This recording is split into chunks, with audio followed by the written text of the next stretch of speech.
Welcome to trigger with Sundar. ఐద్వా all India 14వ మహాసభలు హైదరాబాద్లో జరగబోతున్నాయి. అసలు ఐద్వా సంఘం ఏంటి, మహిళల కోసం ఎలాంటి పోరాటాలు చేసింది, ఏం విజయాలు సాధించింది, ఇంకా ఎలాంటి ఛాలెంజెస్ ఉన్నాయనే అంశాల్ని మాట్లాడడానికి మన స్టూడియోలో ఉన్నారు ఐద్వా సీనియర్ నాయకులు జ్యోతి గారు. ఆయనతో మాట్లాడదాం. నమస్తే. నమస్తే. జ్యోతి గారు, ఐద్వా ఉద్యమాల్లో, మహిళా ఉద్యమాల్లో గత 3 దశాబ్దాలకు పైగా మీరు పనిచేస్తూ ఉన్నారు. ఇంతకు ఐద్వా అసలు ఎట్లా ఏర్పడ్డది? ఈ మహిళా సంఘం ఏర్పడడానికి ప్రాతిపదిక ఏంటండి? అఖిల భారత ప్రజాతంత్ర మహిళా సంఘం ఇప్పుడు ఏర్పడ్డది కాదు. దాదాపు మీరన్నట్టు 30 సంవత్సరాల క్రితం నుంచి ఏర్పడి పనిచేస్తూ ఉంది. అయితే ఆయా రాష్ట్రాల్లో వివిధ పేర్లతో డిఫరెంట్ పేర్లతో మహిళా సంఘాలు నడపబడుతున్నాయి. ఉదాహరణకి ఉమ్మడి ఆంధ్రప్రదేశ్ అప్పుడు చూసుకున్నప్పుడు ఆంధ్రప్రదేశ్ మహిళా సంఘం, బెంగాల్లో చూసుకున్నప్పుడు జన్వాది మహిళా గణతాంత్రిక మహిళా సంఘం, ఇంకో రాష్ట్రంలో జన్వాది మహిళా సమితి. ఇట్లా ఆయా రాష్ట్రాలలో మహిళల సమస్యలు తీసుకొని పనిచేస్తూ ఉన్నాయి అక్కడ మహిళా సంఘాలు. అయితే వీటన్నింటినీ కోఆర్డినేట్ చేసి దేశవ్యాప్తంగా మహిళలందరి సమస్యలు తీసుకొని పనిచేయడానికి అనువుగా ఉండాలని చెప్పి మొట్టమొదటిసారిగా మద్రాసులో ఏర్పడిన 1981లో ఏర్పడిన మహాసభలో అఖిల భారత ప్రజాతంత్ర మహిళా సంఘం పేరుతో దేశవ్యాప్త సంఘంగా దీన్ని రూపుదిద్దుకుంది. అప్పటి నుంచి దేశవ్యాప్తంగా మహిళలకు అవసరమైన హక్కులేంటి, చట్టాలేంటి, మహిళల స్థితిగతులేంటి, వీటి కోసం ఎట్లా పోరాడాలి అనేది అఖిల భారత కేంద్రంగా రూపకల్పన చేసుకుంటూ అన్ని రాష్ట్రాలలోని మహిళా సంఘాలను కూడా అఖిల భారత కేంద్రంలో విలీనం చేసి ఆ రకంగా అఖిల భారత ప్రజాతంత్ర మహిళా సంఘం, all India democratic women's association ఏర్పడ్డది. ఆ అంటే రకంగా ఐద్వా ఏర్పడ్డ తర్వాత 81లో అంటే దాదాపు అవి ఒక 19, 26 సంవత్సరాలు. ఇన్ని సంవత్సరాలలో అసలు ఐద్వా సాధించిన విజయాలు అంటే, మహిళల కోసం ఐద్వా ఏం సాధించిందంటే ఏం చెప్తారు? ఐద్వా సాధించిన విజయాలను గనక చూస్తే లెక్కకు మిక్కిలిగా కనిపిస్తూ ఉంటాయి. అసలు ఎంత పెద్దగా అంటే, అసలు స్వతంత్రోద్యమానికి పూర్వము ఆడపిల్ల గడప దాటి బయటకు వచ్చే పరిస్థితి లేదు. చిన్నతనంలోనే పెళ్ళిళ్ళు, భర్త చనిపోతే మళ్ళీ పెళ్లి చేసుకునే పరిస్థితి లేదు. సతీసాగమనాలు కూడా కొనసాగుతున్న పరిస్థితి. ఇట్లాంటి పరిస్థితుల్లో చదువుకోవడానికి వీల్లేదు.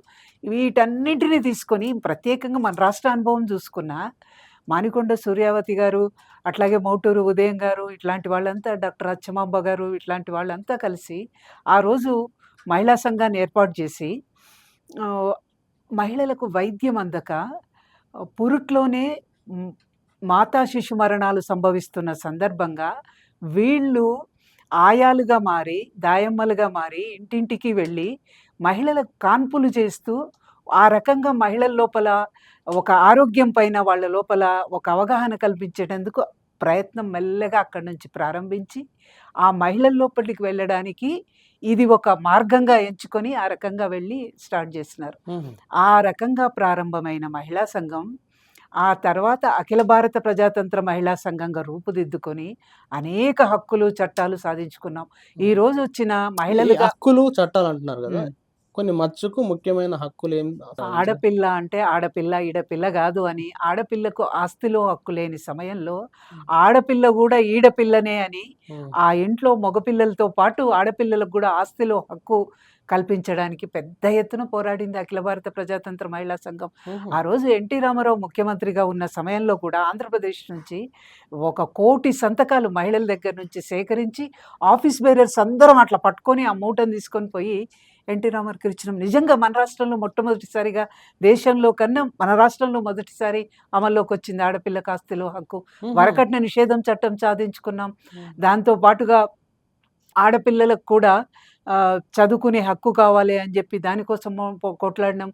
అట్లాగే పని చేసే ప్రదేశాలలో సౌకర్యవంతంగా ఉండాలి వాళ్ళ పని చేయాలంటే మహిళలు.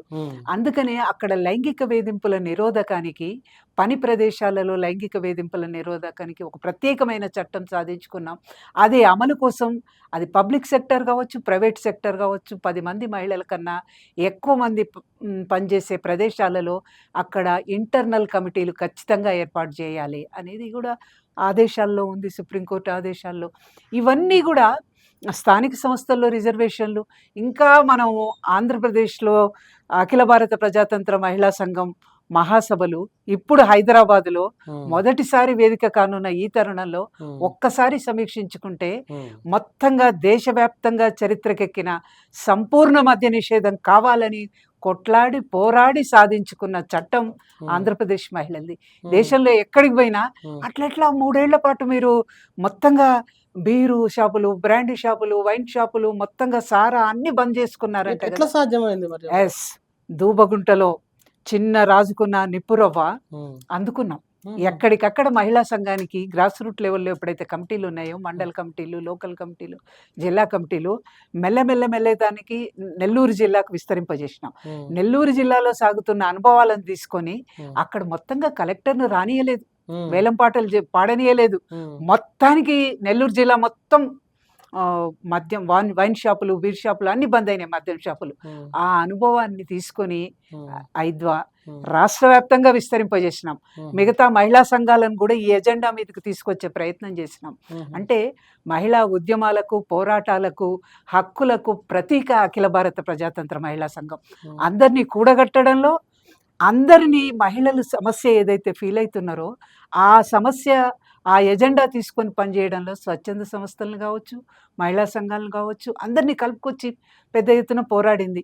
ఉమ్, ఈరోజు 498A వరకట్న నిషేధ చట్టం ఉంది, కానీ అమలు కావట్లేదు. హాస్యాస్పదంగా మారిపోయిన టైంలో దానికి కొద్దిగా కోరలు పెట్టాల. ఉమ్, 498 ఐపీసీ 498A అనే ఒక ప్రత్యేకంగా ఒక సెక్షన్. ఉమ్, ఆ సెక్షన్ వల్ల ఎంతో కొంత చెక్ పెట్టడానికి అవకాశం ఉంటుంది. మొత్తంగా వరకట్న నిషేధం చేయగలమా అంటే చేయలేకపోయి ఉండొచ్చు, కానీ ఐపీసీ 498A ద్వారా ఎంతో కొంత భయం, ఉంది, చట్టం ఉంది, ఊరుకోదు, అది 7 ఏళ్ళు మనల్ని జైల్లో పడేస్తుంది అని ఒక భయాన్ని తీసుకురాగలిగినాం. అంటే అనేక హక్కులు ఈరోజు చెప్పుకుంటే ఆడపిల్ల ఎంత ఆత్మవిశ్వాసంతో బతకడానికి, ఎక్కడంటే అక్కడ ఉద్యోగాలు చేయడానికి ఖచ్చితంగా ఐద్వా చేసిన కృషి చాలా ఉంది. అంటే ఇక్కడ ఒక సారీ ఫర్ ది ఇంటరప్షన్ మీరు చెప్తున్న దాంట్లో మీరు చెప్పిన 498A కానీ ఇప్పుడు పని ప్రదేశాల్లో సౌకర్యాలు కల్పించడం కానీ ఇంకా ఇలాంటివి అంటే మీరు మహిళలకు ఇప్పుడు మేజర్గా ఉన్న ఏదైతే హక్కులు ఉన్నాయో ఆ హక్కులన్నీ మీ పోరాటాల కారణంగానే వచ్చినాయి అంటే చాలా పెద్ద కంట్రిబ్యూషన్ కదా ఇది. ఎస్. ఇది ఇంత గొప్ప కంట్రిబ్యూషన్ చేస్తున్నప్పుడు చాలా హడిల్స్ వచ్చి ఉంటాయి. ఒక సంఘం నిర్మించుకోవాలన్నా లేకపోతే ప్రభుత్వాల నుండో లేదంటే మద్య నిషేధం జరుగుతున్నప్పుడు అక్కడ వాళ్ళ నుండో ఎట్లా దాన్ని దాటిర్రు మహిళా సంఘం? చాలా హర్డిల్స్ అండి.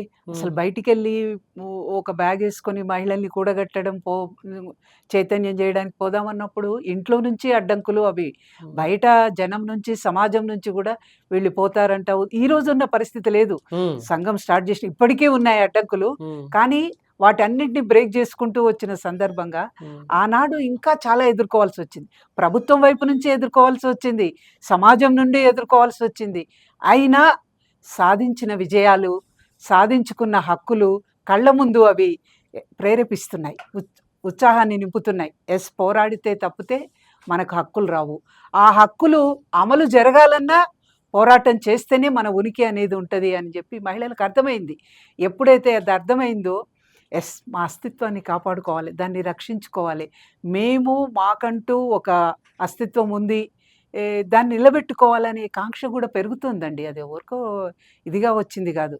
ప్రభుత్వాలు కూడా అవును కదా, మీకు సమస్యలు ఉన్నాయి కదా, నిజంగా చాలా వెనుకబడి ఉన్నారు, మీరు ముందుకు రావాలి అని చెప్పి దయాదాక్షిణ్యాలతో మహిళల కొంగులో హక్కులు, చట్టాలు వేయలే. లేదు. ప్రతి హక్కు వెనకాల, ప్రతి చట్టం వెనకాల మహిళలు పెద్ద ఎత్తున చేసిన పోరాటాలు ఉన్నాయి. లాఠీ చార్జీలనే మీ మీద కేసులు. గుర్రాలతో తొక్కించారు, Yes. కేసులు, కేసులు. ప్రయోగాలు ఇన్ని ఎట్లా ఎట్లా దాన్ని ఎదుర్కొన్నారు ఇంత ఛాలెంజెస్? ఎదుర్కోవడం అంటే మన ముందు తరం నాయకులు చేసిన పోరాటాలు అందించిన స్ఫూర్తి. మల్లు స్వరాజ్యం గారు, మోటూరు ఉదయం గారు, మానికొండ సూర్యావతి గారు, వాళ్ళకి ఇంకా పరిస్థితులు ఇంకా అధమంగా ఉన్నాయి కదండి. అసలు ఆడపిల్ల గడప దాటి బయటకు వచ్చే పరిస్థితి లేదు కదా. 11 ఏళ్ల వయసులో మల్లు స్వరాజ్యం గారు వచ్చి పాటలు పాడి ఆ రోజు మొత్తంగా ప్రజలందరినీ చైతన్యపరిచి ఆ రకంగా కూడగట్టింది కదా. మోటూరు ఉదయం గారు అసలు ఎంత ఇదిగా అంటే ఒక రకంగా బాడీ షేమింగ్ అని ఇప్పుడు కామెంట్స్ వస్తా ఉన్నాయి. ఆ రోజు ఆమె బాడీ గురించి కూడా కామెంట్ చేసిన వాళ్ళు ఉన్నారు, కానీ దాని గురించి అస్సలు పట్టుకోలే. చాలా ధీరోదాత్తంగా ఉమ్, మహిళల హక్కుల కోసం నిలబడడంలో, పోరాడడంలో అన్నిట్లో ముందుంది. ఉమ్, మానికొండ సూర్యావతి గారు ఏ ఫ్యామిలీ నుంచి వచ్చారు? ఉమ్, తన ఆస్తిని మొత్తంగా మానికొండ దంపతులు మొత్తంగా ప్రజాతంత్ర ఉద్యమానికి దారాదత్తం చేసి సింపుల్‌గా అత్యంత సాధారణ జీవితం ప్రజల్లో మమేకమై గడిపి, మహిళల లోపల ఒక ఏమంటాం ఆయమ్మలుగా, దాయమ్మలుగా మారి కాన్పులు చేస్తూ, ఆ మహిళల్ని చైతన్యపరుస్తూ మహిళా సంఘాన్ని నేర్పించిండ్రు. వాళ్ళందించిన స్ఫూర్తి, వాళ్ళందించిన హక్కులు ఈరోజు మేము నిలబడడానికి కారణమైనయి. ఇగ పోరాటాలు చేస్తున్నప్పుడు ఖచ్చితంగా ఉంటాయి. కేసులుంటాయి, ఉమ్. నిర్బంధాలుంటాయి. వాటన్నిటికీ ప్రిపేర్ అయ్యే పోతాం. మేమెప్పుడైతే నిలబడతామో మా ఎనకాల ఉన్న క్యాడర్ కూడా నిలబడతది. మీరు ఎలా వచ్చారండి అసలు హైదవా సంఘంలోకి? నేను ఇంటర్మీడియేట్ చదువుతున్న టైంలో అసలు పార్టీ కుటుంబం కాదు. ఉమ్, కానీ మా ఫ్రెండ్ నిర్మల ఉంది. తను ఎస్ఎఫ్ఐ ఉద్యమంలో అప్పటికే బాగా తిరుగుతుంది. మా దృష్టిలో ఎస్ఎఫ్ఐ అంటే విద్యార్థుల సమస్యల మీద పనిచేసే సంఘం. ఉమ్, మాకేదైనా సమస్య ఉంటే ఎస్ఎఫ్ఐకి చెప్పుకుంటే తీరుస్తారు. ఉమ్, ఎస్ఎఫ్ఐ వాళ్ళొస్తే మా ఆడపిల్లలకు లంచ్ రూమ్ ఒకటి ఏర్పాటు చేయాలి అని అడగాలి. మధ్యాహ్నం టైంలో లంచ్ చేయాలంటే ఒక రూమ్ లేదు. ఉమ్, ఎస్ఎఫ్ఐ వాళ్ళు ఏర్పాటు చేసినారు. ఎస్ఎఫ్ఐ వాళ్ళు మార్చి 8 కండక్ట్ చేస్తా ఉన్నారు ఉమ్. మహిళల కోసం. మహిళా మహిళల కోసం నిలబడుతున్న విద్యార్థి సంఘం ఉందంటే ఎస్ఎఫ్ఐఏ అనేది మనసులో బలంగా నాటుకుంది. ఉమ్, మా స్నేహితురాలు దానికి తోడ్పడ్డది. ఉమ్, మెల్లగా పుస్తకాలు ఇవ్వడం, చదివించడం, విద్యార్థి ఉద్యమ కార్యక్రమాల్లో పాల్గొనడం, అట్లా ఆ స్నేహితురాలి ద్వారా విద్యార్థి ఉద్యమంలో పనిచేస్తూ ఆ రకంగా ఇటువైపు ఆకర్షితురాలనైనాను. నేను మహిళను ఖచ్చితంగా. ఉమ్, ఆ మహిళా సంఘంలో పని చేయడం ద్వారా ఉమ్. నేను నా నేను చేస్తున్న పనికి ఒక సార్థకత తెచ్చుకోవాలని మెల్లగా మహిళా ఉద్యమంలోకి ఎంటర్ కావడం అనేది జరిగింది. అది. ఎన్ని కేసులు అయినాయండి ఉద్యమాలలో మీకైనా? దాదాపుగా 13 కేసులు మొన్నటి వరకు ఉన్నాయి. మొన్నటి వరకు కూడా ఉన్నాయి. ఇంకా 3 కేసులు ప్రస్తుతం కొనసాగుతా ఉన్నాయి. ఉహు. రాస్తారోకో చట్టసభల్లో మహిళా రిజర్వేషన్ బిల్లు వెంటనే అమలు చేయాలని కోరుతూ నారాయణగూడ చౌరస్తాలో రాస్తారోకో పెడితే పార్లమెంటు జరుగుతుంది. వాగ్దానం చేశారు. ఇన్నేళ్లకెళ్ళి పార్లమెంటు గోడలకు వేలాడుతా ఉంది అది.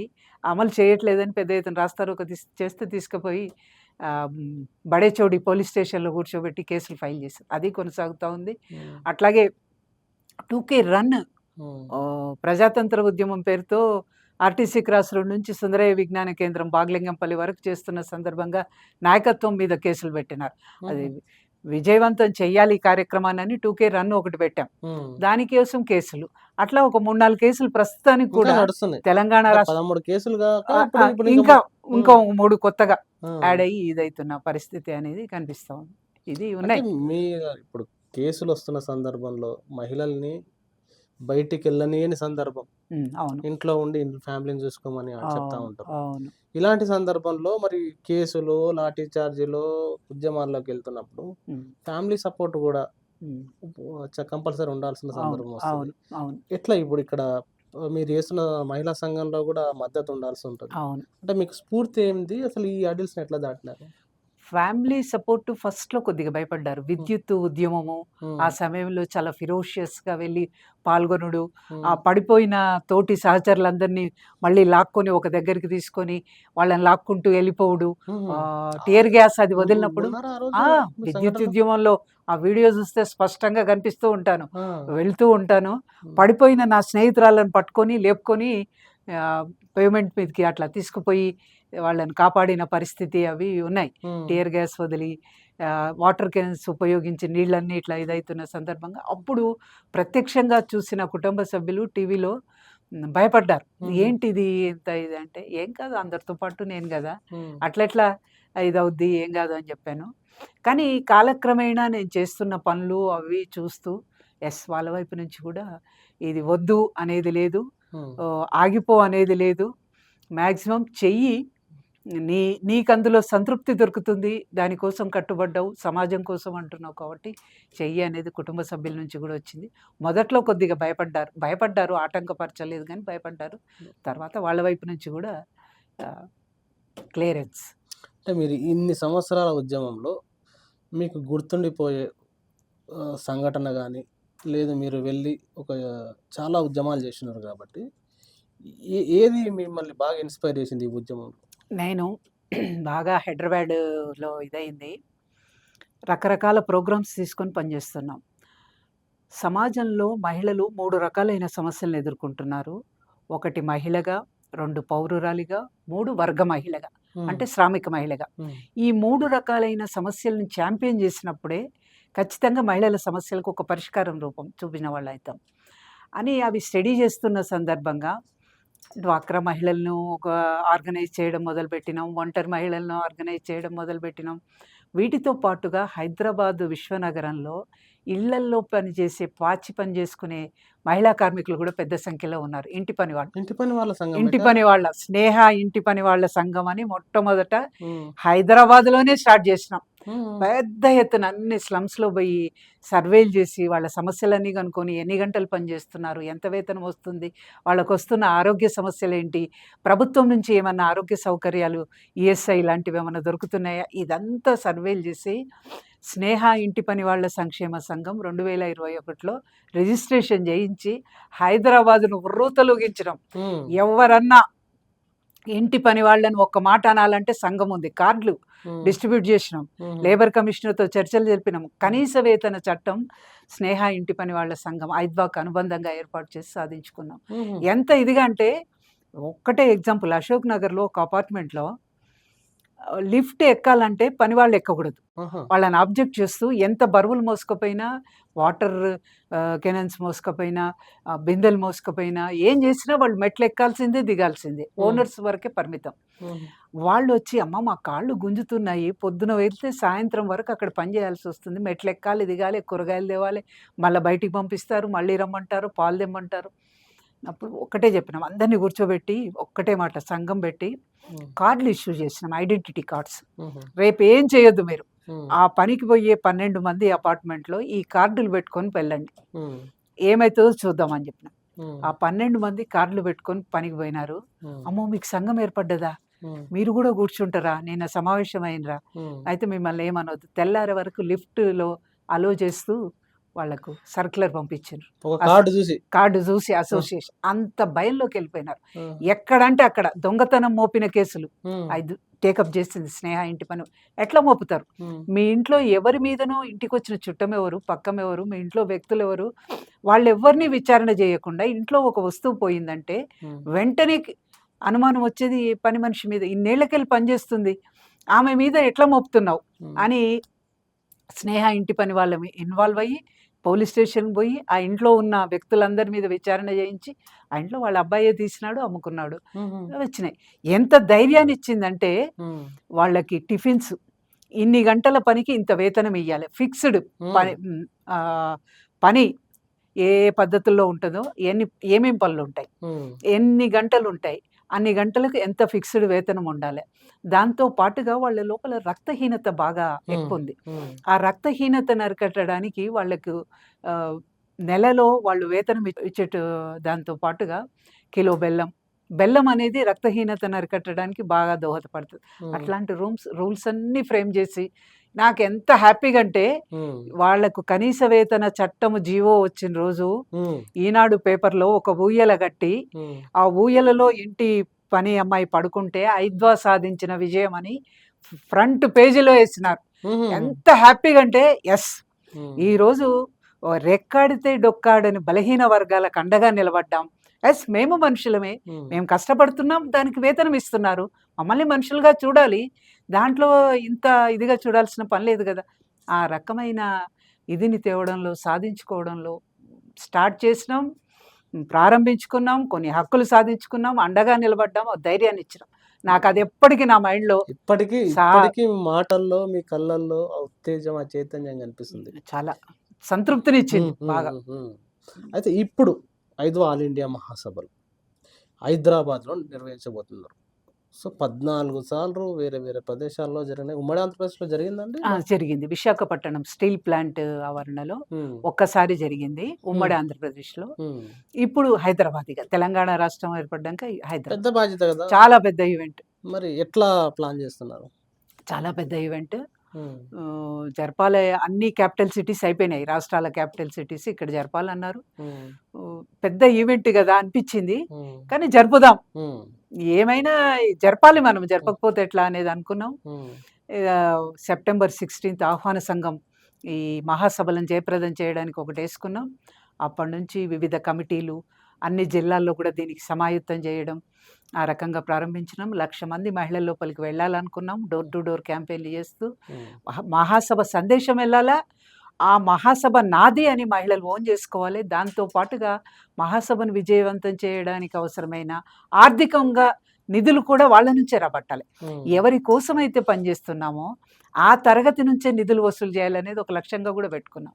ఉమ్, ఇప్పుడు చాలా మంచి రెస్పాన్స్ వచ్చింది, yes um, we have to do అని. ఉమ్, రెండోది, ఈ మహిళా సంఘం నిధులు కలెక్ట్ చేయడంలో మహిళా సంఘంలో దాదాపు 20 నుంచి 30 సంవత్సరాల నుంచి పనిచేస్తున్న వాళ్ళు ఉన్నారు. ఉమ్, అఖిల భారత మహాసభలు మన హైదరాబాద్లో జరుగుతున్నాయంటేనే అది ఒక ఉత్తేజం, స్ఫూర్తి. ఎస్, నేను పనిచేసిన మహిళా సంఘం మహాసభలు ఇక్కడ జరుగుతున్నాయి, దాన్ని సక్సెస్ చేయాలి. వాళ్ళ పిల్లలండి, ఉమ్, ఏం రెస్పాన్స్ అసలు. ఆ పిల్లలు ఈరోజు 25, 23 ఏళ్ళు వచ్చి ఉద్యోగాల్లో జాయిన్ అయినారు. మా అమ్మలు దేనికోసం కష్టపడుతున్నారో మేము చూసాము. ఉమ్, మేము చిన్న ఉన్నప్పుడు మమ్మల్ని కూడా తీసుకుపోయి ఆ మీటింగులో కూర్చోబెట్టేవాళ్ళు. ఉమ్, మా వంతు మేము అందిస్తామని మహాసభలు జయప్రదం చేయడానికి బయటి దేశాల్లో ఉన్న వాళ్ళు పంపిస్తున్నారు, ఉమ్, ఇక్కడ ఈ దేశంలో ఉద్యోగాల్లో ఉన్న వాళ్ళు ఇస్తున్నారు. ఉమ్, తల్లులు ఇచ్చారు, పిల్లలు మా బాధ్యత, మా అమ్మల సంఘం ఇది, దీన్ని నిలబెట్టుకోవాలని పిల్లలు ఇస్తున్నారు. ఉమ్, ఇంతకన్నా మాకేం కావాలండి? ఉమ్, కుటుంబాల్లో పిల్లల నుంచి అంత ఇది వచ్చినప్పుడు ఉమ్, ఎంత హ్యాపీగా అనిపిస్తుంది. ఉమ్, నేను చేసిన పనికి ఎస్ ఒక ఫలితం దక్కింది కదా, మా పిల్లలు దీన్ని ఈరోజు సమాజంలో పిల్లల మీద రకరకాల ప్రభావాలు, మత్తు పదార్థాలు, డ్రగ్స్, కొకైన్, రకరకాల గుండాయిజం, రౌడీయిజం, ఎట్లా దేశాన్ని దోచుకోవాలని దిక్కుపోతున్న తరుణంలో పిల్లలు కష్టపడి వాళ్ళ ఉద్యోగాలు చేసుకుంటూ ఈ కుటుంబాల్లో పెరిగిన పిల్లలు ఉమ్, ఈరోజు సమాజం పట్ల నా బాధ్యత ఉంది, మహిళా సంఘాన్ని, మా అమ్మ పనిచేసిన మహిళా సంఘాన్ని నేను నిలబెట్టుకోవాలి అనే పద్ధతుల్లో ఈరోజు రెస్పాండ్ అయ్యి మహాసభలు జయప్రదం చేయడానికి ఆర్థికంగా అందిస్తున్నారు. ఎంత గొప్ప విషయం అసలు ఇది. ఉమ్, ఇది కూడా నాకు మంచి సంతృప్తినిచ్చింది. ఉమ్, మా పిల్లలు ఈరోజు రౌడీలుగా గుండాలుగా పోలా, ఉమ్, సమాజం పట్ల బాధ్యతతోనే ఉన్నారని చెప్తున్నా, గర్వంగా చెప్తున్నా నేను. ఉమ్. అంటే ఇక్కడ ఇంకో ప్రశ్న అండి, అసలు వాస్తవంగా ఇప్పుడు మీరు ఉద్యమాలు చాలా చేస్తూ వస్తున్నది మహిళా సంఘం. ఇప్పుడు 2025లో అసలు ప్రధానంగా మహిళలు ఎదుర్కొంటున్న సమస్యలు అంటే ఎన్సీఆర్బీ లెక్కల ప్రకారం చూసుకున్న దాడులు కానీ, హత్యలు కానీ, దారుణాలు కానీ పెరిగిన నేపథ్యంలో ఎలాంటి పరిస్థితి? అసలు ఎంత అంటే నిజంగా ఒకవైపు ఇన్ని హక్కులు సాధించుకొని ముందుకు పోతున్నాము అనే గర్వంగా ఫీల్ అవుతూ, ఎక్కడ ఏ అవకాశం అంటూ వస్తే ఏది వదులుకోవడానికి సిద్ధంగా లేము అని పోతున్న తరుణంలో కొత్త రూపాల్లో భారాలు వచ్చి పడుతున్నాయి. నాణానికి ఒకవైపు ఏమో మొత్తంగా మహిళలు అన్ని రంగాల్లో తమ ప్రతిభా పాటవాలు చాటుతున్నారు, ఉమ్, కానీ రెండో వైపు అడుగేస్తే మహిళల స్త్రీ స్వేచ్ఛను అడ్డుకుంటున్నారు, ఉమ్, ఆ ప్రశ్నించే తత్వాన్ని భరించలేకపోతున్నారు, ప్రజాస్వామ్యాన్ని భరించలేకపోతున్నారు, నలుగురిలోకి వచ్చి మాట్లాడడాన్ని ఇష్టపడతలేరు. ముఖ్యంగా ఈ 11 ఏళ్ల కాలంలో కేంద్రంలో బీజేపీ అధికారంలోకి వచ్చిన తర్వాత అది అనుసరిస్తున్న విధానాలు, మాటల్లోనేమో చాలా తీయగా నెయ్యి పూసిన కత్తి అంటాంలే, తీయగా బేటీ పడావ్, బేటీ బచావ్, మహిళ 1,00,00,000 మంది మహిళలను లక్పతి దీదీలను చేస్తాను, ఉజ్వల పథకం కింద మహిళల కళ్ళల్లో నీళ్లు రాకుండా చూస్తాను, అనేక మంచి విషయాలే కదండి అవి. చాలా మంచి వాగ్దానాలు. ఉమ్, కానీ నోటిలో చెప్పడం, ఉమ్, చేతల్లో అది ఏమాత్రం కూడా దానికి ఆచరణకు చెప్పడానికి ఏమాత్రం సంబంధం లేని విషయం. ఈరోజు పరిస్థితిని కనుక మనం సమీక్షిస్తే ఉమ్, ఎట్లా ఉందండి?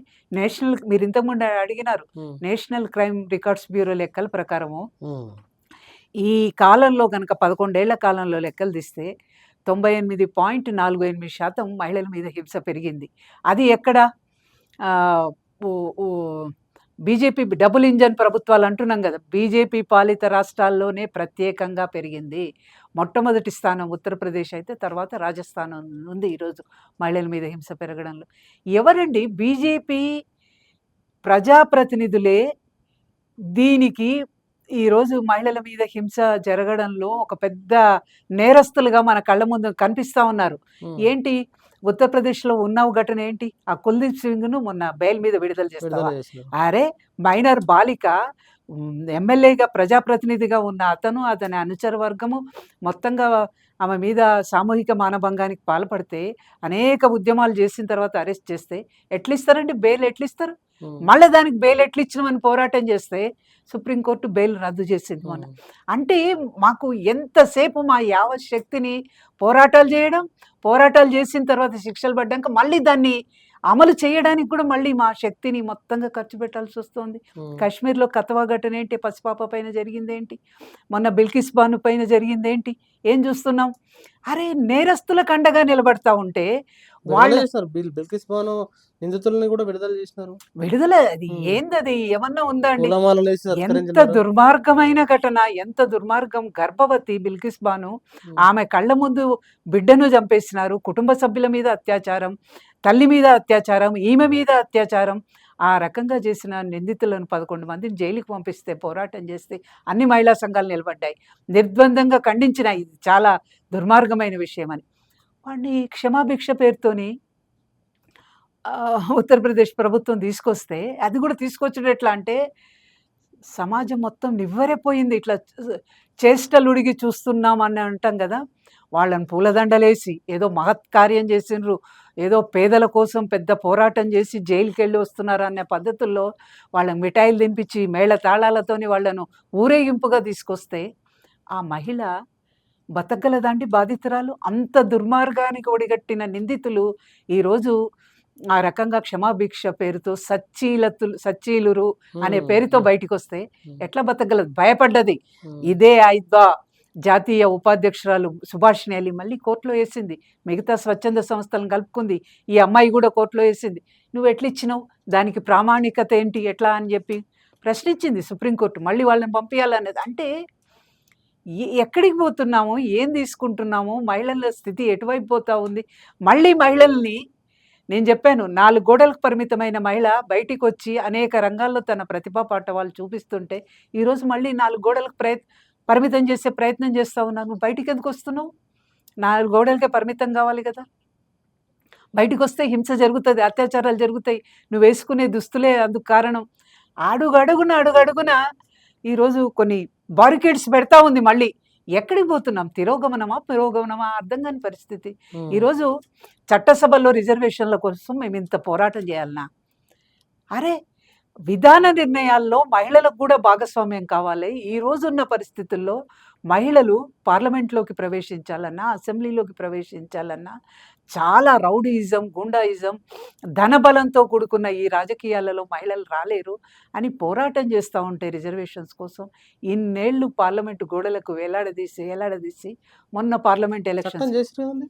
ఏ చట్టం ఉమ్, ఏంటండి? అది చట్టానికి మహిళా పెట్టిన చట్టం లింకులు. చేసి చాలా గొప్పగా చెప్పినారు మోడీ గారు. ఎస్ చట్టం చేసిన ఉమ్, మహిళల ఓట్లన్నీ తనకు పడతాయి, ఉమ్, పడాలి అనే దాంతోని ఉమ్, హడావుడిగా ఆగమేఘాల మీద పార్లమెంట్ ఎలక్షన్స్ ముందు చేసిండ్రు. ఉమ్, దానికి పెట్టిన సన్నాయి నొక్కులేంటి? ఉమ్, జనగణన మొత్తం పూర్తయిన తర్వాత, నియోజకవర్గాల పునర్విభజన మొత్తం పూర్తయిన తర్వాత అప్పటికి అమలు చేస్తాం. దీనికి కాలపరిమితి ఏమైనా పెట్టిండా? ఉమ్, నియోజకవర్గాల పునర్విభజన ఎప్పటికి పూర్తి చేస్తావు? ఉమ్, జనగణన ఎప్పటికి పూర్తి చేస్తావు? ఎప్పటి నుంచి పెండింగ్లో ఉంది? ఉమ్, దానికి ఏమీ నిర్ణయించకుండా అప్పటి నుంచి అమలు చేస్తానన్నప్పుడు ఎందుకు ఇంత తొందరగా హడావుడిగా మహిళా బిల్లును వెంటనే పార్లమెంట్లో ఆమోదింపజేసి రాష్ట్రపతికి పంపించి దాన్ని చట్టం చేసి మహిళల కోసం నిలబడ్డా. ఎవరండి ఇది? ఎట్లా అర్థం చేసుకోవాలి దీన్ని? ఉమ్, ఇక్కడే అర్థమవుతుంది కదా బీజేపీ ఎటువంటి ఏ, ధోరణి అవలంబిస్తూ ఉంది. ఖచ్చితంగా మనువాదాన్ని ఈరోజు అట్టడుగు వర్గాల మీద, మహిళల మీద ఖచ్చితంగా తూచా తప్పకుండా తన ఎజెండాను అమలు చేయడానికి పూనుకుంటా ఉంది. మహిళలను మళ్ళీ 4 గోడలకు పరిమితం చేస్తూ ఉంది. పురుషాధిక్యతను పెంచి పోషిస్తుంది, కులాధిపత్యాన్ని పెంచి పోషిస్తూ ఉంది, మతోన్మాదాన్ని రెచ్చగొడుతూ ఉంది, మహిళలను మళ్ళీ 4 గోడలకు పరిమితం చేస్తూ ఉంది. ఈ ప్రమాదాన్ని కనుక మనం గమనించకపోతే చాలా మహిళల పరిస్థితి మళ్ళీ వెనక్కి నెట్టివేయబడుతుంది. చాలా జాగ్రత్తగా గమనించాలి. ముఖ్యంగా తెలంగాణ రాష్ట్రంలో కూడా ఉమ్, చాలా చాప కింద నీరులాగా విస్తరిస్తూ ఉంది బీజేపీ ఈరోజు. ఉమ్, ఎందుకు? మన దగ్గర ఎప్పుడైనా కులదురహంకార హత్యలు ఉన్నాయా? ఉమ్, ఎందుకు ఇంత పెద్ద సంఖ్యలో కులదురహంకార హత్యలు ఈరోజు ముందుకు వస్తూ ఉన్నాయి? ఉమ్, తెలంగాణ సాయుధ పోరాటం సమయంలోనే ఆ రోజు ఆ పరిస్థితుల్లోనే కుల కులాంతర వివాహాలు జరిగినాయి, వితంతు పునర్వివాహాలు జరిగినాయి, చిన్నతనంలోనే బాల్య వివాహాలను నిరోధించాలని పెద్ద ఎత్తున ఉద్యమాలు జరిగినాయి. మళ్ళీ ఇప్పుడు ఎందుకు వస్తున్నాయి కులం పేరుతో? కాన్షియస్గా దాన్ని కులం అనే ఒక ఆయుధాన్ని వాడుకుంటూ సమాజంలో దాన్ని విడగొట్టడానికి, విభజించడానికి కాన్షియస్గా చేస్తున్న ప్రయత్నం. దాన్ని మనం గమనించాలి. అందుకనే ఈరోజు చట్టం అరే వలసలను అరికట్టాలనే పేరుతోని ఉపాధి హామీ చట్టాన్ని మనం తెచ్చుకుంటే ఆ చట్టాన్ని పూర్తిగా మనకు భయం అయితేనే ఉంది. అంటే దానికి కేటాయించే బడ్జెట్లు క్రమంగా తగ్గిస్తూ ఉంది. దాంతోపాటు పని దినాలు క్రమంగా తగ్గుతున్నాయి. కాన్షియస్గా కనుక అబ్జర్వ్ చేస్తే బీజేపీ అధికారంలోకి వచ్చిన తర్వాత మెల్లగా 60 రోజుల పని, 40 రోజులు, 40 రోజుల పని, 30 రోజులకు మెల్లమెల్లగా పని దినాలు సంవత్సరంలో ఎట్లా దొరుకుతున్నాయి అని చూస్తే క్రమంగా తగ్గుతుంది, బడ్జెట్ తగ్గుతుంది. మొన్న పథకం ఆ చట్టాన్నే పథకం కింద మార్చేసిండు. పథకం ఈరోజు ఉంటుంది, రేపు ఇంకో గవర్నమెంట్ అమలు చేయొచ్చు, చేయకపోవచ్చు, ఇదవుతుంది. చట్టానికి ఉన్న చట్టబద్ధత, ఆ హక్కు పథకానికి ఎక్కడి నుంచి వస్తుంది? ఈరోజు దాంతో పాటుగా రాష్ట్రాల మీద ఎంత భారం వేసింది? అంతకుముందు 90% కేంద్రం భరించాలి, 10% రాష్ట్రాలు భరించాలి అనేది ఉండే. కానీ ఈరోజేంటి 60 కేంద్రం, 40 రాష్ట్రాలు భరిస్తాయి. రాష్ట్రాలు భరించగలిగిన స్థితిలో ఉన్నాయండి. 6 గ్యారెంటీలు ఇచ్చిన రాష్ట్ర ప్రభుత్వం అమలు చేయడానికి రాష్ట్రాల్లో డబ్బులు లేవు అనే నెత్తికి చేతులు పెడుతుంది. ఈ భరించమంటే భరించడానికి సిద్ధంగా ఉందా? అంటే ఈ ఉపాధి హామీ పథకంలో కూడా 100% మంది ఎవరు పనిచేస్తున్నారు? మహిళలు. అక్కడ పోయి చూస్తే మహిళలు, వాళ్లకు నోటికాడి కూడును గుంజుకున్నట్టే కదా. సమాన పనికి సమాన వేతనం అని ఐదో ఎప్పటి నుంచో డిమాండ్ చేస్తుంది. అమలవుతున్న మొట్టమొదటి చట్టం ఏదన్నా ఉందంటే అక్కడే ఉపాధి హామీ చట్టంలోని మహిళలకు అమలు. అది కూడా పోయా, ఇంకేమున్నది? ఇక మహిళలపైన హింస పెరుగుతూ ఉంది, విద్యా వైద్యం మూలకపడ్డది, దాంతో పాటుగా ఉపాధి మూలకపడ్డది. స్కీమ్ వర్కర్ల పరిస్థితి చాలా అధమంగా ఉంది. ఎప్పటి నుంచో అడుగుతున్నారు కనీస వేతన చట్టం 26,000 ఏదైతే ఉందో అది అమలు చేయమని.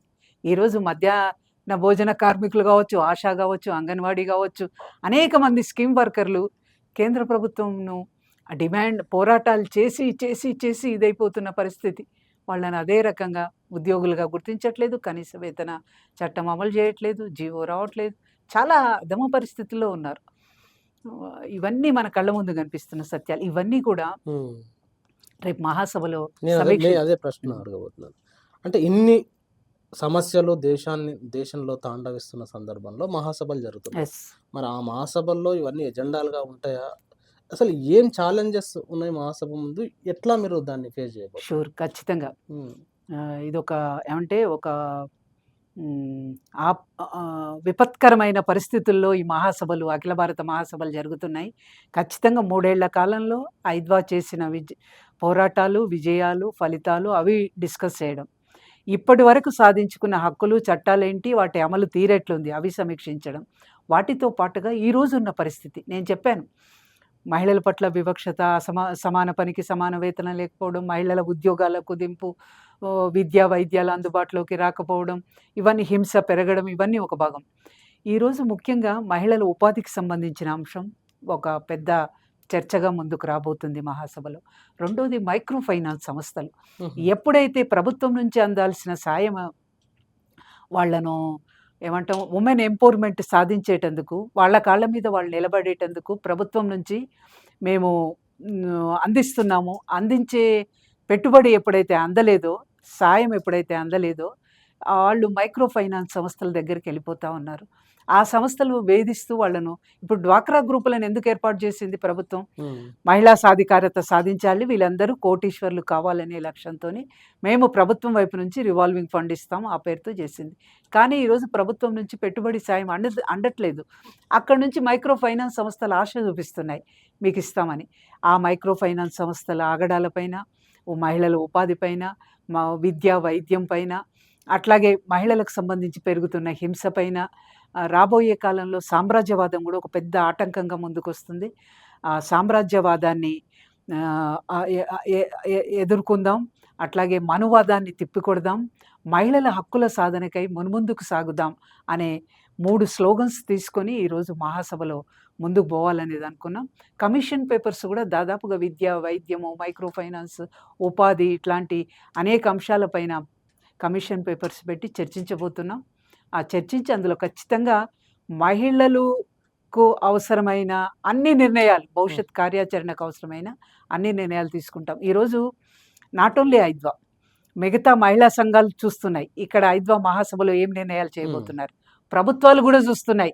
ఐద్వా ఇంత పెద్ద ఆర్గనైజేషన్ మహిళా సమస్యల మీద ఒక మహాసభ జరిపి, జాతీయ మహాసభ జరిపి నిర్ణయాలు తీసుకుంటుందంటే రాబోయే కాలంలో వాళ్ళు దేని మీద కేంద్రీకరించాల్సి వస్తుందో, ఐద్వా ఎటువంటి నిర్ణయాలు తీసుకుంటుందో అని వాళ్ళు కూడా చాలా కాన్షియస్గా ఉత్సుకతతో ఎదురు చూస్తున్న సందర్భం. కాబట్టి చాలా ఖచ్చితంగా దాని మీద కాన్సన్ట్రేషన్ పెడతాము, తీసుకుంటాం. థ్యాంక్ యూ వెరీ మచ్ జ్యోతి గారు. తప్పకుండా జాతీయ 14వ మహాసభలు హైదరాబాద్లో జరుగుతున్నాయి కాబట్టి ఈ మహాసభలకు సంబంధించిన ప్రతి కార్యక్రమాన్ని బాధ్యతగా T10 కూడా ప్రతి కార్యక్రమాన్ని మేము ఇప్పటికే దాన్ని T10లో ప్రసారం చేస్తున్నాం. తప్పకుండా ప్రజలారా మహాసభల లైవ్ పూర్తిగా బహిరంగ సభ లైవ్ కానీ, ఓపెన్ సెషన్స్ లైవ్ కానీ T10లో ప్రత్యక్ష ప్రసారాలు ఉంటాయి. తప్పకుండా చూడండి. మీరు అనేక అంశాలని మా ప్రేక్షకులకు మాకు అందించారు. ఇన్ని ఉద్యమాలలో అంటే మహిళా హక్కులు ఇప్పుడు ఏవైతే ఉన్నాయో అవన్నీ ఐద్వా సాధించిన విజయాలు అని చెప్పేసి ఈ ఇంటర్వ్యూ ద్వారా నాకు కూడా అర్థమైంది, ప్రజలకు కూడా, మా ప్రేక్షకులకు కూడా అర్థమైంది. తప్పకుండా ఇలాంటి మహిళా సంఘం ఉండాలి, ప్రజల కోసం, మహిళల కోసం ప్రతినిత్యం కొట్లాడాలి. ఆ ధైర్యము, అదేవిధంగా మద్దతు మీకు ప్రజల నుంచి ఉంటుంది, తప్పకుండా మా T10 నుంచి కూడా ఉంటుంది. థ్యాంక్ యూ వెరీ మచ్ అండి. Thank you Srinivas. ప్రజలారా విన్నారు కదా, జ్యోతి గారు అనేక అంశాలను చెప్పారు.